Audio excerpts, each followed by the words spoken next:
right. Go us. Go movement. E pluribus unum. Out of many, we are one. And we are one movement in the fight for humanity and in the fight for justice. It is no wonder the Trump administration has kept Boston on its mind and Massachusetts in its sightline. They claim that they are about freedom, yet they attack the free press, they attack free speech, they attack our bodily autonomy, they attack our ability to read whatever books that we want. But in Massachusetts, we are in contradiction to everything that they are for, because we are pro-humanity, and we are pro-science, and we are pro-public health, and we are pro-innovation, and we are pro-freedom, and we are pro-humanity. Very apropos that when the young man who was exercising his freedom of speech was speaking at us, and Senator Markey said, "We will not be bullied." This administration has proven that the occupant in the Oval Office is a dictator. And the only way to beat a dictator is with defiance. And that is why we are standing here in solidarity in this moment, because history has shown us that appeasement doesn't work. And the only thing I would say about the young man is that he was saying, have any SNAP recipients thanked taxpayers? Well, have you thanked any of the SNAP recipients? Because they are the working men and women of this country. They are the elderly who've worked their entire lives to make this the country that it is, living on fixed incomes. And because people have prioritized profit over people, that they are having to make choices between their rent and food. They need that $6 a day. The question is, have you thanked a disabled person, a working man and woman, a family that's making contributions in community each and every single day? Struggle does not discriminate, and hardship is not a character flaw. And you can ask anybody that from Massachusetts to Mississippi. So, sir, when you ask the question, have you thanked taxpayers? If you are a SNAP recipient, you should thank those hardworking families, because the people on SNAP are the working poor of this country because of all the systemic and policy change that we need to make but have yet to do. I just had to say that. But back to why we're here. Sorry, I just could not let that go because I was just grossly misinformed. Look, Ellen, thank you for bringing us here. Ellen and Lane, like every federal worker that we have stood shoulder to shoulder with since Doge, dangerous oligarchs grab at everything, took a mallet to the federal workforce, disrupting the livelihoods and lives of thousands, and also disrupting the lives of the people and communities that those dedicated federal workers serve. It has been my experience that every federal worker that has had their life disrupted has cared most about the work that would go unfinished, undone, more than they have cared about their own livelihood and life. And Ellen and Lane and everyone else, you prove that. Ellen, you put your livelihood on the line. You risked a job that you were damn good at. You put a target on your back by standing up, not only for yourself and your colleagues, but for the American people, because she took an oath to serve.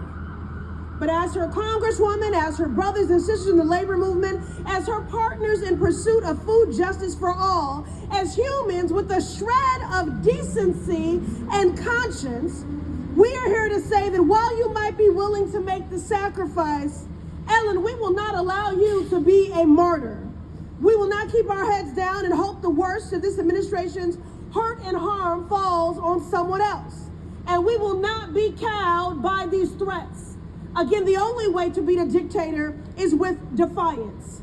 We will listen to the canaries in the coal mine, Ellen and her colleagues at FNS, our immigrant neighbors who fear mass agents at at their schools, courts, places of worship, and the more than 300,000 black women who have been pushed out of the workforce and disproportionately impacted by systemic attacks on our federal workers. We will stand in solidarity with Ellen, e pluribus unum, out of many we are one, because she is standing at this podium in solidarity with her fellow union siblings.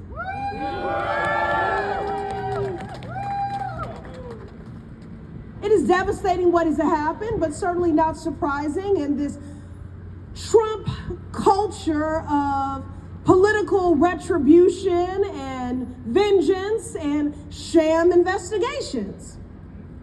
The families Trump uses as pawns during the shutdown, and all of us who dare to dream of a government that is responsive to what the people need, that's why we're here.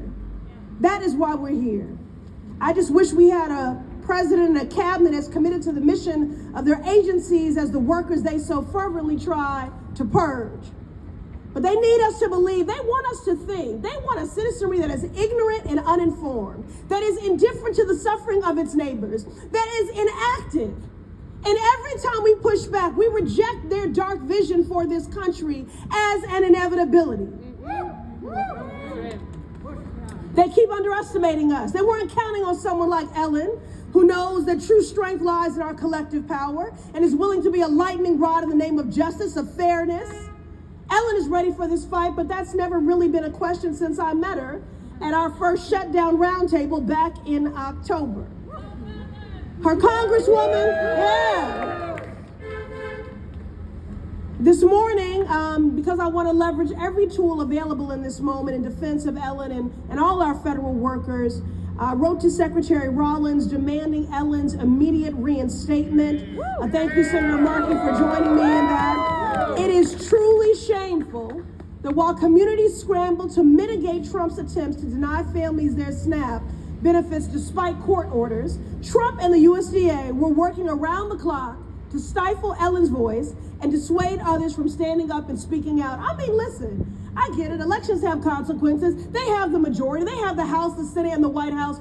But my God, who uses a majority to exact and enact harm on people?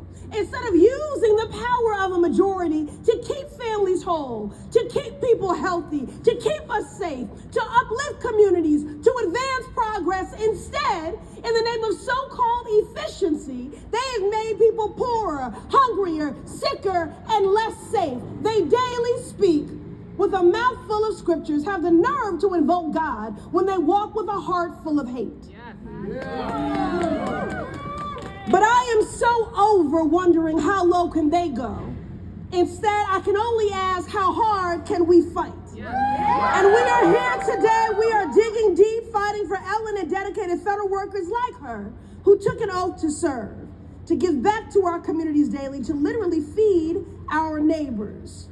I'm grateful to everyone assembled here today and proud to join the launch of the FNS Defense Campaign to fight back. And as always, remember, the people united will never be defeated. The people united will never be defeated. The people united will never be defeated. Ellen, we got your back, sister.